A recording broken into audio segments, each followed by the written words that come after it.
Gujarat border पर BSF ने घुसपैठिए को मार गिराया है। ये घटना बीती रात घटी। जनसंपर्क अधिकारी ने बताया कि बनासकांठा गुजरात में बीएसएफ ने घुसपैठ की कोशिश को नाकाम की। इसके अलावा गुजरात के कच्छ से एक जासूस भी गिरफ्तार किया गया है।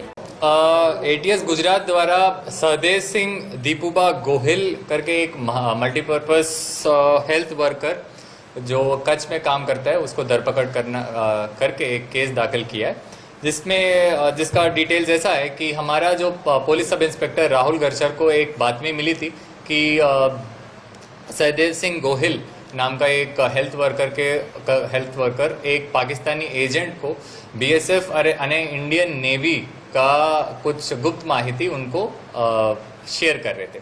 ये इन्फॉर्मेशन हमको मिलने के बाद हमने एक टीम बनाया था, जिसका लीडर डीवाईएसपी हर्ष उपाध्याय, उनके अंडर पीआई पीयूष देसाई साहब, पीएसआई धर्मेंद्र राठौड़, पीएसआई राहुल गरचर अने पीएसआई परेश वसावे के अंदर एक टीम बनाया गया था। उसके अंदर हमने एक human intelligence as well as technical analysis के द्वारा हमने पूछपरछ करके 1 मार्च को प्राथमिक तपास के लिए एक्यूज्ड को यहाँ बुलाया गया था 1 मई को।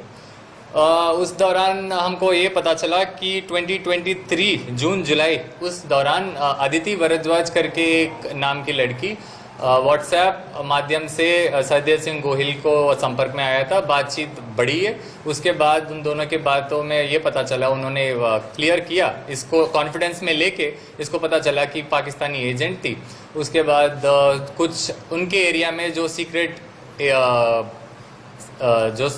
क्या बोलते हैं बीएसएफ एंड इंडियन नेवी का जो भी गुप्त कंस्ट्रक्शंस है और under construction as well as जो न्यूली कंस्ट्रक्टेड एरियाज है उसका फोटोज और वीडियोस मांगी थी। उसके दौरान 2023 जुलाई एंड 2023 एंड से इसने उस व्हाट्सएप माध्यम से उसका videos as well as photos उसको शेयर करना शुरू किया था।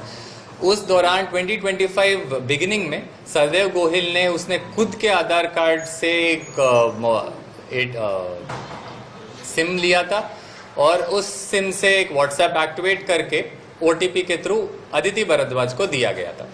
उसी नंबर पे उसके बाद से जितने भी बीएसएफ और इंडियन नेवी का जो सीक्रेट कंस्ट्रक्टेड बिल्डिंग्स है वो सारा उसको शेयर करते थे। और उस अराउंड उसी दौरान ने एक आदमी ने इनको 40,000 का रोकड़ भी इसको पहुंचा गया था। उसी दौरान इसको ध्यान में लेते हुए इसके फ़ोन को हमने एफएसएल को भेजा गया था। उसका एनालिसिस करके हमको पता चला जो भी व्हाट्सएप जो अदिति भारद्वाज नाम से यूज़ करते थे, जो दूसरे नंबर एज वेल एज जो पहले नंबर था, वो दोनों पाकिस्तान से यूज़ किया गया था। इसी दौरान ये सारा इन्फॉर्मेशन हमको क्लियरली मेंशन करता है कि एक क्रिमिनल कंस्पिरेसी अगेंस्ट इंडिया के तौर पे होता है। तो इसके विरुद्ध में हमने सेक्शन इसके और अदिति भारद्वाज जो पाकिस्तान पीआईओ है तो उसके विरुद्ध में हमने section 61 as well as section 148 भारतीय न्याय संहिता के दौरान उसको अगेंस्ट केस दाखिल किया है करके सहदेव सिंह दीपूबा गोहिल को अरेस्ट किया गया। दिल्ली की फैक्ट्री में आग लगने से हुआ जोरदार धमाका, इमारत गिरी, आसमान में उठा धुएं का गुबार। दिल्ली के बवाना इलाके से इस वक्त की बड़ी खबर सामने आ रही है। यहाँ दिल्ली के बवाना इलाके में आज तड़के एक फैक्ट्री में भीषण आग लग गई। Divisional fire officer Ashok Jaiswal ने कहा कि आज सुबह 4:48 पर हमें बवाना इंडस्ट्रियल एरिया में एक फैक्ट्री में आग लगने की सूचना मिली। मौके पर दमकल की गाड़ियां पहुंची। इमारत ढह गई है, इसमें केमिकल, प्लास्टिक, ज्वलनशील चीजें थी। के Jaiswal, divisional fire officer, Delhi fire service. किस तरह की घटना है? आपको कैजुअलिटी? ये सवेरे भोर में 4:48 की कॉल मिली है। बवाना J10 इंडस्ट्रियल एरिया में आग है। तो पहले इनिशियल टर्नआउट पे 5 गाड़ियां भेजी गई थी। उसके बाद स्थिति को देखते हुए 5 गाड़ी और भेजी गई। उसके बाद फिर कैटेगरी को बढ़ा दिया गया। बिल्डिंग कोलैप्स हो गई है। केमिकल, प्लास्टिक, फ्लेमेबल चीज है इसमें। बिल्डिंग कोलैप्स होने के बाद पूरी गिर गई, आप देख सकते हो। कोई इंजरी नहीं है। मौके पर कितनी गाड़ियां हैं? अभी 17 गाड़ियां हैं और आग लगभग बुझ चुकी है। बेसमेंट के अंदर मलबा दबा हुआ है, उसको हम क्लियर करने की कोशिश कर रहे हैं। शादीशुदा प्रेमिका से मिलने दिल्ली आया युवक बना हत्या का शिकार। मैदानगढ़ी जंगल में मिली लाश। दिल्ली के मैदानगढ़ी इलाके में 22 मई की सुबह एक सड़ी गली लाश मिलने से सनसनी फैल गई। मृतक की पहचान बिहार के समस्तीपुर निवासी 32 वर्षीय अरुण महतो के रूप में हुई है, जो 16 मई को एक शादीशुदा महिला से मिलने दिल्ली आया था। 18 मई से वह लापता था और 20 मई को उसकी लाश मैदानगढ़ी के जंगलों में मिली। ये मामला एक ब्लाइंड मर्डर लग रहा था, जिसे दक्षिणी दिल्ली पुलिस ने बारीकी से सुलझा लिया है। जांच में सामने आया कि अरुण की हत्या उसी महिला और उसके पति सुशील कुमार ने मिलकर की, जिससे मिलने वह दिल्ली आया था। दरअसल मृतक का उक्त महिला से पिछले 2 वर्षों से प्रेम प्रसंग चल रहा था। कल 22 तारीख को एक मैदानगढ़ी थाने के अंदर खबर मिलती है डेड बॉडी के रिगार्डिंग। डीडी फॉरेस्ट के अंदर एक डिकम्पोज्ड डेड बॉडी रिकवर होती है। इंक्वायरी के दौरान उसको आइडेंटिफाई किया जाता है, उनका नाम पता चलता है अरुण महतो। जब फर्दर इंक्वायरी होती है तो पता चलता है कि इनके जो भाई हैं अनिल कुमार, इन्होंने एक मिसिंग दर्ज कराई थी 21 तारीख को, जिसके बाद ये इनको सर्च करने की कवायद चालू हुई थी और अगले ही दिन सुबह सुबह ये बॉडी रिकवर हो जाती है। फर्दर इन्वेस्टिगेशन के दौरान पता चलता है कि इनका मर्डर हुआ है और इनको यहाँ पर छोड़ा गया है।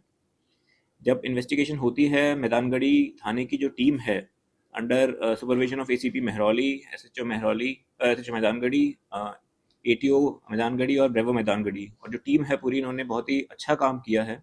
और ये आइडेंटिफाई करने में एक तो बॉडी की आइडेंटिटी प्लस जो एक्यूज्ड है जिन्होंने इनको मारा है उनको पकड़ने में बहुत ही अच्छा काम करते हुए उनको रिकवर किया है। तो जो कहानी निकल के आती है इंटेरोगेशन के दौरान, वो पता चलता है कि ये अरुण जो हैं ये दिल्ली आए थे पटना से 16 तारीख को। यहाँ पर इनकी एक प्रेमिका रहती है जो ऑलरेडी शादीशुदा है।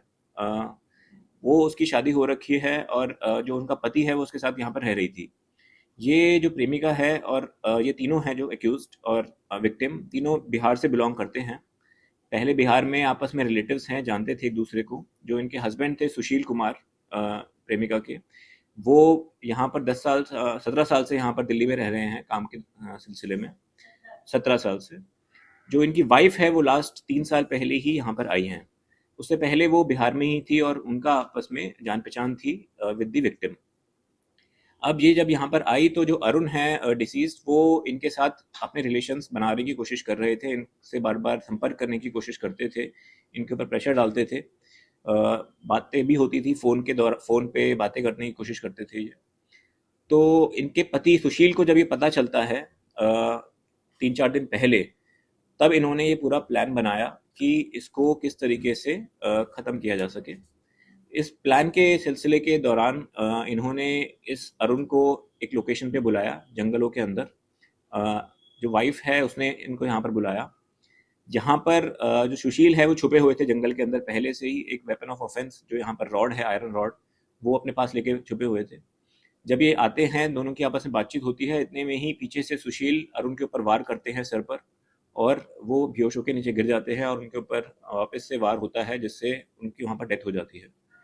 इनको वहीं पर ही झाड़ियों के अंदर छुपा दिया जाता है और छुपाने के बाद ये लोग वहाँ पर जो भी इनका फ़ोन वगैरह है वो लेके चले जाते हैं। तो जो मैदानगढ़ी थाने की टीम है उसने इस पूरे केस को सॉल्व किया है। इन दोनों एक्यूज्ड को, सुशील और उनकी वाइफ को, अरेस्ट किया है और साथ ही साथ जो फ़ोन था विक्टिम का, अरुण का, वो भी उन्होंने रिकवर किया है। जो फ़ोन था उसको जो एक्यूज्ड हैं उन्होंने क्रश कर दिया था, तोड़ दिया था, बट फिर भी वो फ़ोन और वेपन ऑफ ऑफेंस दोनों चीज़ें रिकवर की गई हैं। जो विक्टिम है उसकी प्रोफाइल मैं आपको बता देता हूँ। जो विक्टिम है वो अरुण महतो है। ये एक बिहार के अंदर दुकान चलाता है, एल्यूमिनियम शॉप है उसकी, एल्यूमिनियम के जो आइटम्स बनाते हैं। यहाँ पर दिल्ली में किसी काम से आया था वो।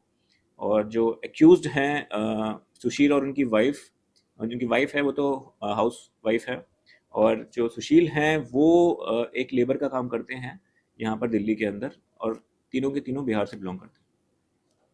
इनके जो बिजनेस है, तो एक्यूज्ड जो है दोनों, ये कुछ और भी प्लान कर रहे थे या फिर किसी और को भी इन्वॉल्व किया था इन्हें? अभी तक की इन्वेस्टिगेशन में ऐसा कुछ नहीं आया है कि इन्होंने किसी और को प्लान किया हो, इन्वॉल्व किया हो। इनके पास पूरी जानकारी खुद के पास थी, बिकॉज जो विक्टिम है वो इनकी वाइफ से संपर्क करने की कोशिश करता था, जिसका पता हस्बैंड को चलता है, और फिर ये पूरा प्लान बनता है दोनों की तरफ से। तो वाइफ ने पूरा सपोर्ट किया इस मर्डर में? हाँ जी। जब ये लोग बिहार में थे, इससे पत्नी भी और एक्यूज्ड भी जब वहाँ पे थे, डिजीज, तो क्या इन लोगों का पहले से गांव में जो वहाँ पे रहते थे काफी ज्यादा क्लोज थे? जो इन्होंने बताया कि ये 2-3 साल पहले किसी एक कॉमन रिलेटिव की शादी में मिले थे, तब से इनकी आपस में बातचीत चालू हुई थी और तब से इनकी बातचीत चल रही थी। ये सभी रिलेटिव ही थे, तो क्या ऐसे रिलेशन बनाने के लिए या फिर ये लोग शादी भी करना चाहता था जो डिजीज है इस तरह की कोई? जो डिसीज्ड है वो भी शादीशुदा है ऑलरेडी, 10 साल उनकी शादी को हो गए हैं, और जो विक्टिम है, जो एक्यूज्ड है, वो भी शादीशुदा हैं, तो ऑलरेडी शादी का कुछ ऐसा नहीं निकल के आया है। बच्चे भी हैं? जो एक्यूज्ड हैं उनके 4 बच्चे हैं, विक्टिम हैं उनके कोई बच्चे नहीं हैं। और उनकी वाइफ भी दिल्ली की रहती है। किसकी वाइफ? अरुण की वाइफ बिहार में रहती है। ब्यूरो रिपोर्ट टीम तफ्तीश न्यूज।